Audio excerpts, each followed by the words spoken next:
everyone. Welcome back to Healing from Toxic. If this is your first time here, my name is Anna. And on this channel, I typically discuss topics having to do with love, dating, relationships, and narcissistic abuse. And today I want to talk about 4 major ways that we fail ourselves when we're in a toxic relationship. And the reason why I wanted to do this video is because I believe it's very important for us to know where we went wrong in these relationships. That's not to say that we survivors are to blame, that we were at fault. That's not what I'm saying. I just think it's really, really critical for us to know our mistakes, where we went wrong, so that we can fix those things and we don't fail ourselves ever again at the hands of an abusive person. Okay? So let's begin. The first major way that we fail ourselves is that when we are in a toxic relationship, we prioritize the other person. The other person's needs, wants, desires, somewhere during the relationship become our priority. We find ourselves doing everything to please them, doing everything to make them happy. And that's not bad when you're in a relationship, but it is bad if that person's wants and needs come before your own. When you are constantly leaving yourself in the back burner for your significant other, and they're okay with that, there's a problem there. That's a major red flag. We should not forget about ourselves and put somebody else before ourselves. We shouldn't do that. That's a major no-no. When you find yourself in a toxic relationship, that's what happens. Their needs, their wants, their desires are a priority. We undervalue ourselves and we overvalue these people that many times have way less to offer than we do. Sometimes we overvalue them because we allow our feelings and the way that they present themselves to be, the way that they sell themselves, to overpower our minds. Okay? Which brings me to the second major way that we fail ourselves in toxic relationships, which is we allow our kind heart and our compassion to overpower our logic. So once we get to see that this person is not changing, this person continues to hurt me, this person doesn't have it all together, and I've given them plenty of chances. Instead of using our logic, instead of seeing that this is a pattern, this is how this person is, this person has a history of doing this person does not fit with me, we don't mesh, we want to give them second chances. We don't see things for what they are. We don't see that person for who they are, even though they are showing us, even though their patterns have shown us clearly that this is who they are. We don't pay attention to that. We don't use our logic, our common sense with them. We allow our kindness and our compassion to overpower our logic. That is a major, major no-no. Moving forward, it is very important for you to use your logic, to put your emotions to the side, to put your feelings for that person to the side and use logic. Use logic reasoning to make sense of what's going on in that relationship. Because if you allow your kindness and your compassion to take over, you'll sit there like a lot of us have with family members, friends, because it's not always a romantic partner. Sometimes we've stayed in 20, 15, 30-year friendships with friends that showed us they really didn't care much about us. But we wanted to give them second and third chances.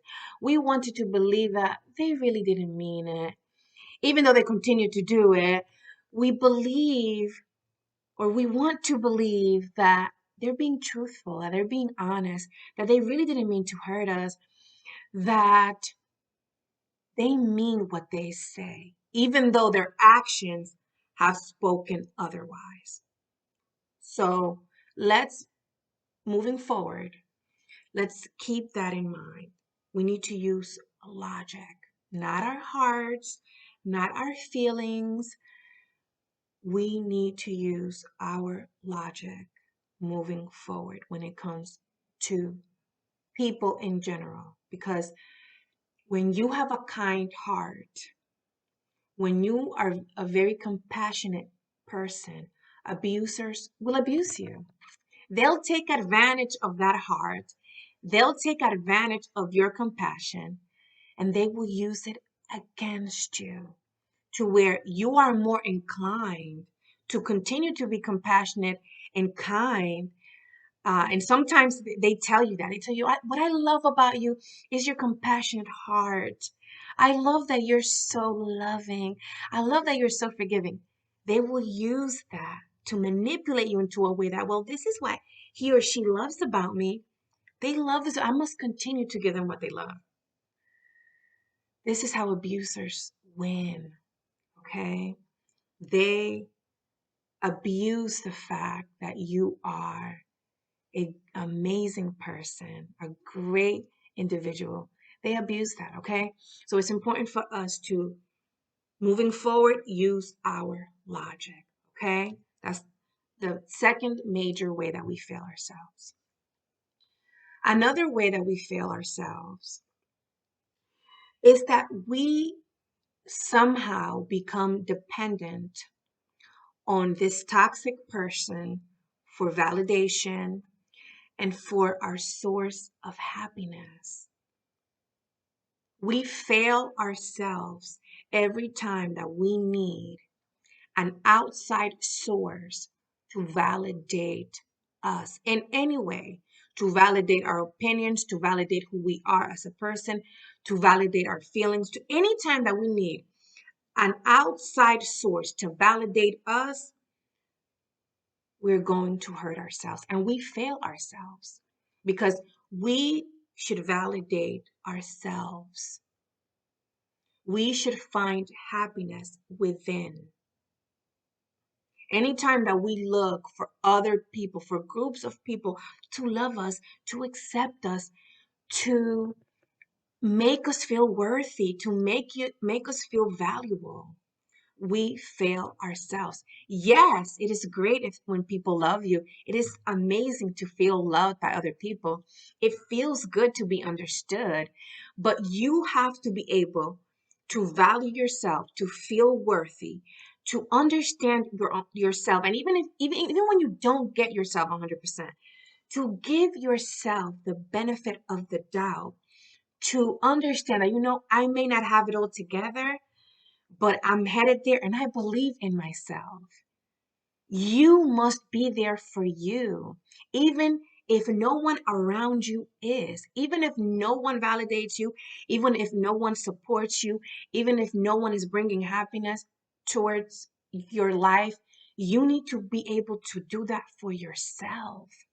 So that's a major way that we fail ourselves. We look towards these toxic individuals to validate our existence, to validate our feelings, to make us feel worthy. When we get into these toxic relationships, either they make us feel or we allow them to be our source of happiness. Never allow that again. Never allow that again. Never allow another person to be your source of happiness. We need to have that and create that. If we don't have it, create that within ourselves. That is true happiness. It's you having that joy within. Even in the days that you don't feel that good, you know what, girl? We are going to get it together and we are going to be okay. Because not every day is going to be an amazing day. You're not going to feel amazing every single day, happy every single day. But you need to create that for yourself on the days that you don't feel great. And I know that a lot of us struggle with disorders. I hope that if you are suffering from depression, from bipolar, from anxiety, there's so many, other layers to that. To get the help that you need, that's a part of self-love. Okay, so if you need therapy, try, if you can, to get that, because I know that that chemical imbalance hurts us and makes a big difference in our moods and our relationships with other people. So I'm trying to keep this short, but I have to put that in there because not everyone has the ability to be happy and outgoing every day of the week. Most of us don't, but a lot of us really struggle with that because we have other issues going on. So it's important that you take care of that so that you don't become a magnet to these abusers, because abusers know when you don't feel worthy, when you don't feel happy with yourself, when you need validation, when you have a fear of abandonment. These abusers know that and they use it against you. You become a magnet to them because they want people like that so that they can use and abuse them, so they can manipulate them in whatever ways they can. Okay, so I just wanted, oh, before I go, the last one, hold on, there's one last one. Another major way that we fail ourselves. We don't listen to our intuition. We don't listen to our intuition. Most survivors already know that. We fail ourselves every time that we don't listen to that voice telling us this person does not really love you. This person is taking advantage of you. This person is using you financially, physically, for a place to stay, whatever. People use other people in so many ways. Most times, our intuition lets us know this person is using you, but we don't want to listen because, again, we want that company. We want those love crumbs that narcs give us. So we're there for the love crumbs. We're there for the minimum love that they can show us. Don't do that. Let's not do that. So I promised myself I won't ever do some of those things that I mentioned. Let's not do that again. That's why I made this video.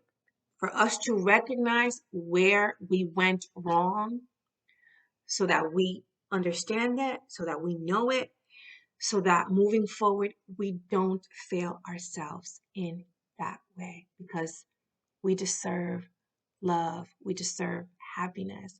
We deserve people in our circle that love us for who we are, with our flaws, with whatever mistakes we have made in the past. We deserve people who love and care for us and support us. And things are not always going to be perfect. Relationships are not perfect, but healthy relationships are based on two people who are trying, two people who care, two people who want to come together and make each other better and make each other happy. That's the goal, is to make each other happy, not miserable, not to use the person that you're with. That should not be the goal in a relationship. Healthy people, people that love you, even when they see that she is so kind, she is so compassionate, she is so giving, they're not going to abuse you. When a person, and I'm sorry that I'm getting a little bit emotional, but it just touches my heart. When a person truly loves you, they're going to see that you are a loving person, that you are a giving person. They're going to love that about you, but they won't abuse it.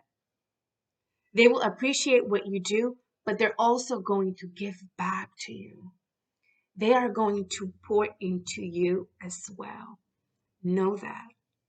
Know that there is someone out there who's going to give you the love that you give, and you deserve that. Okay, my loves? So guard your heart, take care of your energy. I love you all, and I will see you next time. Bye bye.